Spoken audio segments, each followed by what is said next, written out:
I do want to make just a couple of comments. So I'm glad that we get the wise men one more time before we move off into what comes next. And I want to start by saying that we have entered into one of the periods of great anxiety in my neighborhood. You may know I've probably told you before, I live in a neighborhood where there's a great deal of house pride. And so in the summer, there is a nuclear arms race around the condition of your lawn and the condition of your flower beds and what you're doing with your landscaping. And in the winter, as we have only just been reminded, you cannot clear your sidewalk fast enough. Somebody will have been out there before you, and they will have done a better job.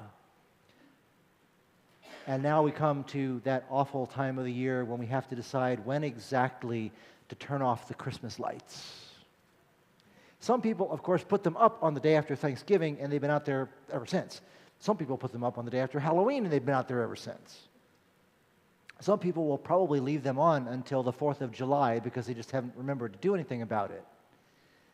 But now gradually, people will begin to turn them off. I turned mine off on Monday night after the Epiphany, the day of the Epiphany. It's one of those things that makes me, I belabor the point a little because it makes me wonder exactly how long we should celebrate, exactly why it is that Christmas seems to come and go so quickly, and why it is that Epiphany, the season that follows it, doesn't really seem to get as much credit as it deserves as being the time when we can begin to figure out what only just happened. We're lucky this year that Epiphany seems to last until the middle of the summer. In reality, it's early March, but we get a lot of time to think about what it means for God's light to be coming into the world, which is the real point of Epiphany. I think that this is a Christmas present that we can't just get open and say, okay, we're done with it and move on. The idea of God coming among us, I talked about this on Christmas Day, is something that we can only begin to unpack and begin to elaborate in the days and the weeks and the months and the years that follow Christmas. It's all very well to say that God is with us, but now we have to begin to figure out what that means.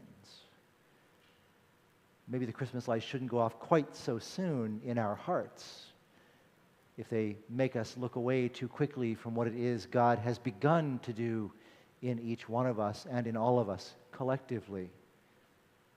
So this is my encouragement to you to be that one really irritating neighbor who leaves the Christmas lights on a little too long. If, in fact, that's what it takes to allow this new thing that God has begun, that God is continuing to begin in each one of us, to sink down into your heart, to find a place to live there, and then begin to grow and expand, open in a way that only God can imagine at this point. So, dear friends, let the season continue for just a little longer. God isn't done with us yet. The gift is not even fully opened yet.